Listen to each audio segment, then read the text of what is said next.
Guys, ayan, tayo po, ito yung paligid namin na ginagawa namin dito sa Hana Greece. Ito po yung building na ginagawa namin. So ngayon ay nasa pangatlong palapag tayo. Akyat po tayo dun sa baba, sa taas. Ito po yung hagdanan na ginawa namin dahil malapit na po yung matapos. Akyat po tayo, ayan. So ito po yung mga buhangin na hinahakot namin doon mula sa baba. Dahil ang gagawin namin dyan ay ito na, dalawang pitak na aming na nabuhusan. So ito ay nabuhusan na namin. Yan.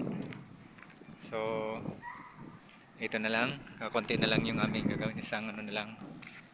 Yan. Tapos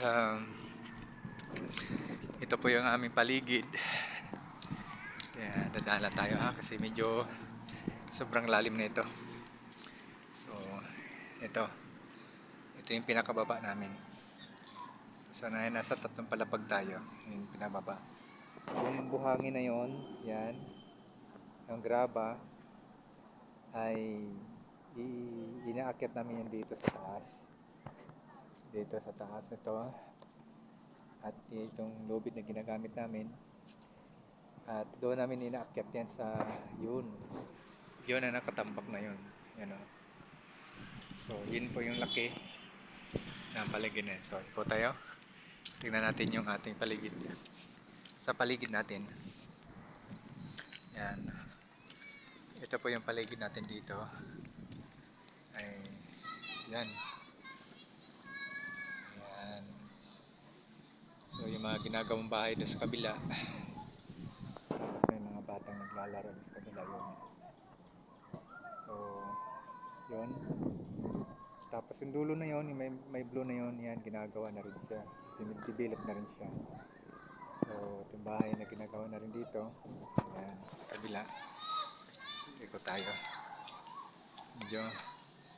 Medyo malalim kasi nasa tatlong palapag tayo mga guys. Ito.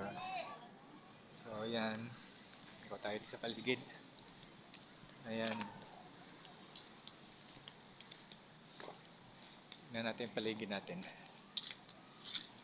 Ayan. Ito. So kung tingnan natin yung sa kabilang bahay. Ayun.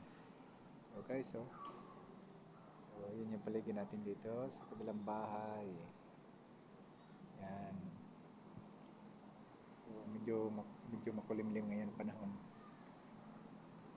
Parang uulan guys. Ito. So yan pa yung lawak, yan o.